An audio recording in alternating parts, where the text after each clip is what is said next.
Welcome to another edition of discussion, where this time we have thought it necessary that we explore the East African countries in line with tourism and hospitality. And major to our audience, East Africa is made up of 7 countries. We have the original 3 countries, and that is Tanzania, Kenya, and Uganda. But we are aware that in 2007, we had other 2 countries joining, which are Rwanda and Burundi. And in 2016, we had another country joining, which is Southern Sudan. And the last one, which is the 7th, the DRC, joined in 2022, making the bloc to be of 7 countries. And therefore, this creates a great opportunity, not only to markets for other goods, but also to the tourism market. Because if you look at the last population census of these countries, if you look at DRC, for example, we are talking of 102, the population. When you talk of Uganda, we're talking about 48 million. Kenya, above 55. Tanzania, above 66. Burundi, we are having 11. Rwanda, 14 or 13. And Southern Sudan, about 11. So the combination of it creates a very big market for domestic tourism. And if these countries can position themselves very well in terms of marketing, you find that it will even reduce reliance or dependence on the foreign market for tourism products and services. And you find that we can consume our own tourism products and services. However, I'm joined by one of the best experts in tourism and hospitality, and we shall venture or swim across East African countries, majorly Uganda, Kenya, and Tanzania, and Rwanda, and we look at the comparative advantage of these countries in terms of tourism attractions, tourism activities, tourism products, and tourism services. And then we see which attractions maybe are in one country, because we are aware that some attractions are being shared. Like if you talk of the mountain gorillas, if you talk of some national parks, Burundi and Uganda, for example, primates, the gorillas, Uganda, DRC, and Rwanda. If you talk about lakes, water resources, aquatic, Kenya, Tanzania, and Uganda, Lake Victoria, Tanganyika, Burundi, and Tanzania. So some are, that's why I want to stick on the comparative advantage. And DRC also shares Tanganyika. And also as part of Tanganyika, yes. So we shall explore this, and we shall go, and it will be a discussion. I'll be discussing with my senior Anderson Buka Sentongo. But before maybe we go into question 1 for discussion, let me invite him also to introduce himself. He has been shooting videos and analyzing major questions of discussion, but it might be your first time that we're going to open this channel, and then you want to know him. Mr. Anderson, you are welcome. You can briefly introduce yourself so that we swim through question 1. Yeah, thank you very much. My colleague, Dr. Emmy, for once again hosting me on this channel, which is very important as far as tourism is concerned. We are here to share, to discuss, and to educate as well those who especially are seeking their professional career in tourism. We are East Africans. My name, like he has pointed out, is Buka Anderson. I'm a tourism professional generally, with many years of experience in tourism education, and I've also practiced and done some tours in and around East Africa. So I'm from Uganda, but also East African. So I love East Africa. We have great potential, like he has mentioned. We are here to share with you about this because this is very good for promoting our regional tourism, like he has pointed out. Thank you very much. Thank you, Mr. Anderson, for that introduction. So let's look at one destination at a country perspective. And our destination number 1 as they said that charity begins at home and we are in Rwanda, let's start with Rwanda as a tourism destination now. We are going to explore Rwanda, we navigate it, and we shall touch on its attractions and the uniqueness, the unique attractions or tourism products or services that Rwanda has and might be missing, or even if they are being shared, but how is Rwanda packaging these products or tourism products? So the floor is yours. Let's start with Rwanda, and let's start with national parks. Thank you once again for this opportunity. Whenever I'm looking at Rwanda in terms of tourism and its tourism potential and product, I'm always reminded about the geographical size of this country. Small as it is at about 26,338 square kilometers, God has gifted this country, however, with lots of tourism attractions. It has quite a lot, but since you have said that we can begin by pointing out about the national parks. Yes, the national parks. Yes. Shortly after independence, it had two parks. The first that were established by the colonialists. The very first one, which was the Volcanoes National Park, was established as far back as 1925. Very soon it will be making marking 100 years. This is the park which has the mountain gorillas, which we were talking about. And the Belgians, also the colonists that were here, also left another park, the Savannah Park, in the eastern part of the country, which is the Akagera National Park, which borders with Tanzania. Actually, that Akagera River is the reason why the park was named Akagera National Park, and it touches with... However, in 2005, a third national park, 2005 about there, another national park called the Nyungwe National Park, which is the major home of the chimpanzees, was added. It is in the southwest of the country. And most recently, in 2016, Rwanda raised the number of national parks to 4, when 2 former forest reserves, that is the Giswati Forest Reserve, which was a forest reserve initially, and the Giswati and the Mukura Forest Reserve. These are in the western part of the country, were combined to gazette another new national park, which is the New West, back in 2016, which is known as the Giswati Mukura National Park. It is a forest park with also a diversity of attractions there, especially the primates. Those are the 4 national parks. So we start with that. Thank you very much about that introduction about the 4 national parks that Rwanda has, which we shall look at it as being an advantage, but at another point being a disadvantage if you compare to other East African countries. You are talking of Uganda with 10 national parks. Yes. You are talking of Kenya with about 20. Yes. Tanzania also about 20.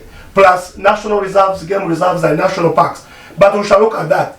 But despite the fact that Rwanda has only 4 national parks, the country is doing very, very, very well with these 4 national parks.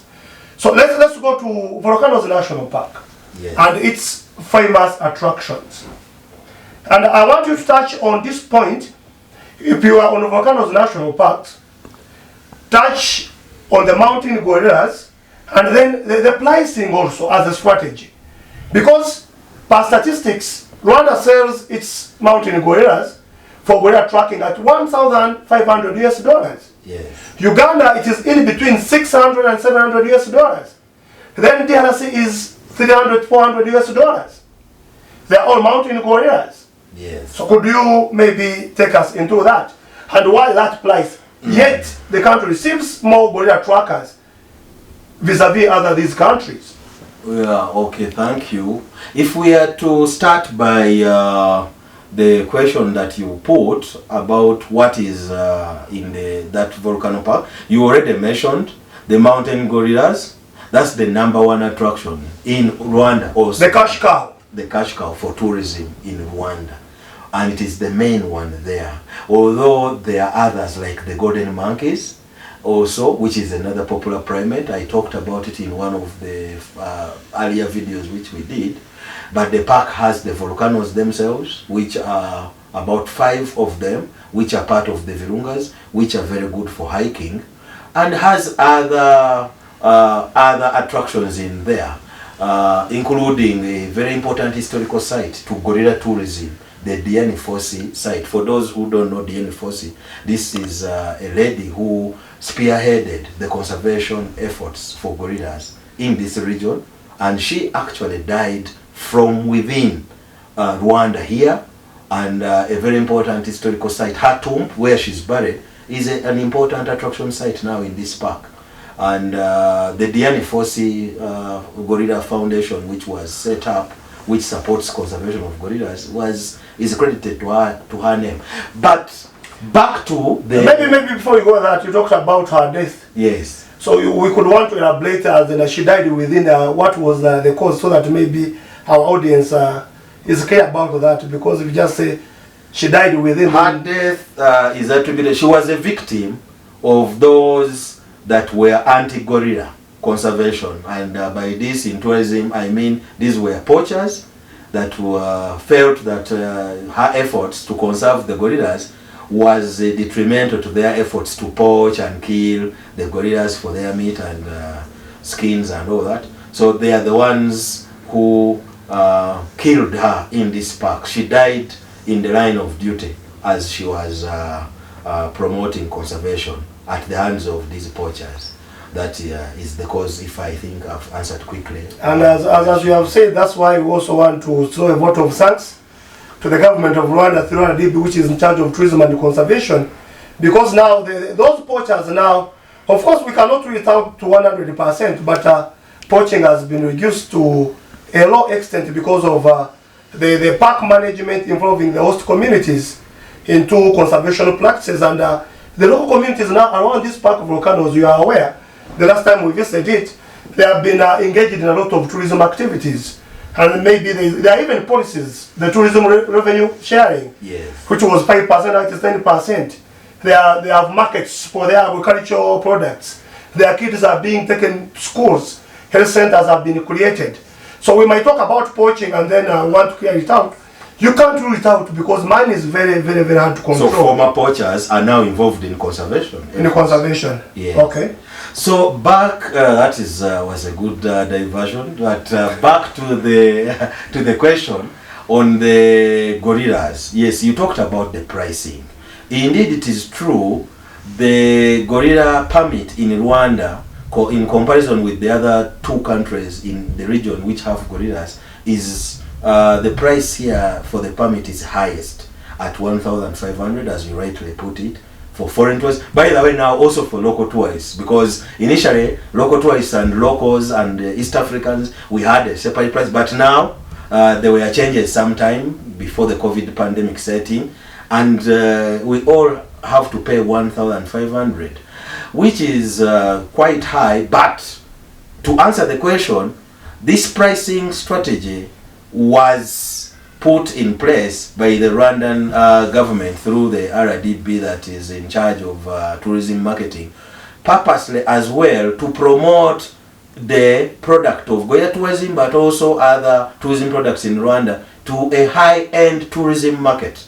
In tourism, we have market segments, and we can have 3 major market segments. We have the high-end, we have the mid-range, but we can also have budget visitors. Budget visitors are normally those that their purchasing power is a bit lower. So Rwanda's marketing strategy and is in line with the pricing strategy, which is to attract a certain segment of tourists who are high-end, who can come in, though they may be few, but spend lots of dollars here in doing the activities, for example in Volcano, doing that gorilla tracking and all that. And that is why they have been able to attract big names here, even international names like Bill Gates, you know, has been here. Warren Buffett has been here. These are among the richest billionaires in the world. All those have been here. Yes. And a lot of these big superstars, football stars. Yes, including the Arsenal, the likes of Ramos, the Arsenal stars and Paris Saint-Germain stars. As you know, Rwanda is also being marketed, or they are in partnership with Arsenal, sports, and PSG. This Rwanda. Exactly, for sports marketing. So that is the main reason why they came up with this pricing strategy in comparison with Uganda and Congo, where you said you've mentioned already that Congo has the lowest price, and that's one of the reasons. However, the second reason closely related to this is also to promote conservation. That's very important, not just for marketing purposes to attract high end, but also to promote conservation. One of the ways of promoting conservation in our tourism destinations is controlling carrying capacity. Carrying capacity in tourism, when we talk about this, we have a concept of physical carrying capacity, which is in line with the limitations sometimes of numbers of tourists that you can have in attraction sites. Pricing helps in limiting mass tourism. Because the more they come, yes, you are likely to get money, yes, but they are also likely to impact negatively on the resources and that are within. On the environment. As you talked about it, yes, it's a very good point if you look at conservation, because one of the ways these destinations protect the habitats and the attractions within is that you want maybe to raise prices so that maybe you can limit the numbers. Not because maybe you are expensive or you want to sell more. No. In the tourism is all about conservation and sustainability. How do we ensure that we have Volcanoes National Park and the mountains gorillas today? And even our great-great-grandchildren will find this park there. So it's not about the money that the park is bringing in.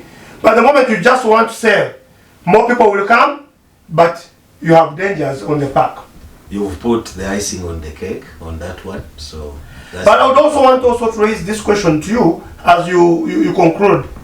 What does it tell you about the marketing techniques or strategies of Rwanda? Because we are talking about 1,500 selling more gorilla permits.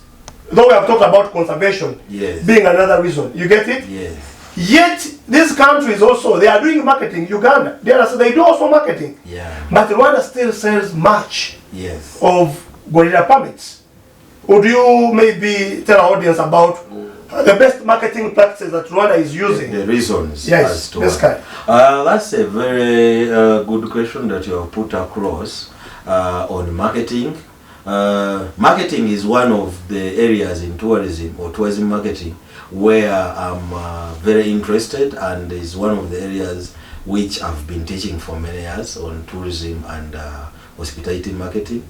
You have already mentioned part of the answer. Indeed, Rwanda's marketing strategy has been a bit unique, and I would add another word which we use in marketing. It has been more aggressive in its marketing practices compared or in comparison with the other countries that they are competing with in that gorilla tourism which you have mentioned.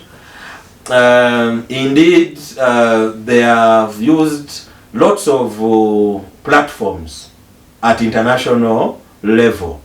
Almost most of the, or if not all, the major international exhibitions for tourism, Rwanda participates. The Rwanda Development Board, which is the home of the Tourism and Conservation Department, they participate, and different stakeholders are always attending at those trade fairs, tourism trade fairs, to market and all that. And I think this has also been driven partly by the need of Rwanda as a country to cleanse its image from what happened some years back, the unfortunate incidents of back in the 90s, 94, where the genocide had left a negative image.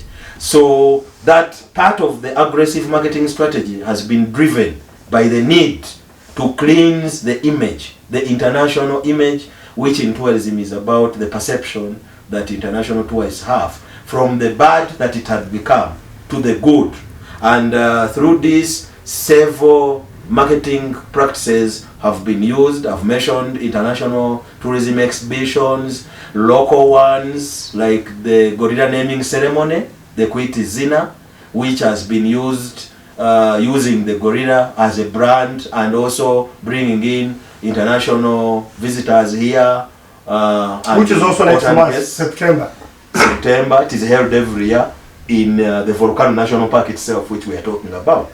And it also attracts big names. Big names. Arriving in Rwanda. And then plus lots of documentaries that have been done and have been uploaded on different online channels like YouTube and National Geographic channels have featured on Rwanda a lot. And I already earlier on we've talked about the sports partnership. That's another strategy, marketing strategy that they went in, which was spearheaded by the president of the country, who we are reliably informed is an Arsenal, a top Arsenal fan. And he brought Arsenal, the London Football Club on board, Paris Saint-Germain on board, and they are reaping benefits from this strategy as well. So they are a combination of, if we went in details, we could go on and on, but just to mention a few of the good marketing practices which you asked me about, which Rwanda has used. Those are some of them, and they seem to be working miracles. Very, very, very, very well. For them. Because especially the sports event, because look at the audience, how many people are in there to watch PSG games, how many people are in there to watch Arsenal games. So the man himself has spearheaded the marketing strategy. And even of recent, they are hosting lots of sports events through the big arena which was constructed, which is a very good facility in terms of facility development. Which is also a comparative advantage. If you look at these sports infrastructures, tourism infrastructures, you are looking at one of the best arenas. You get it? You are looking at the convention centers. So the country has also positioned herself for MICE tourism. For MICE tourism, yeah. That you might come, for example, because countries also have to understand that my purpose is one, but I might end up in other destinations. If I have come for MICE tourism or for business, or a convention or a conference, why not go and look at the big 5 animals in Akagera National Park? That's very true. So that was Volcanoes, as the expert told us, the cash cow being the gorillas, and that's the main. But also, if you look at Volcanoes, which is in Musanze, talk about the accommodation establishments. It is rare, which is unique in other countries. If you go to Musanze as a destination, which harbors Volcanoes National Park, how many 5-star hotels are you talking about? The best hotels in there. Yes. So in terms of accommodation, look at transport, infrastructures, accessibility. Yeah. And therefore you package it with now safety and security. All these matter in bringing tourists to come in.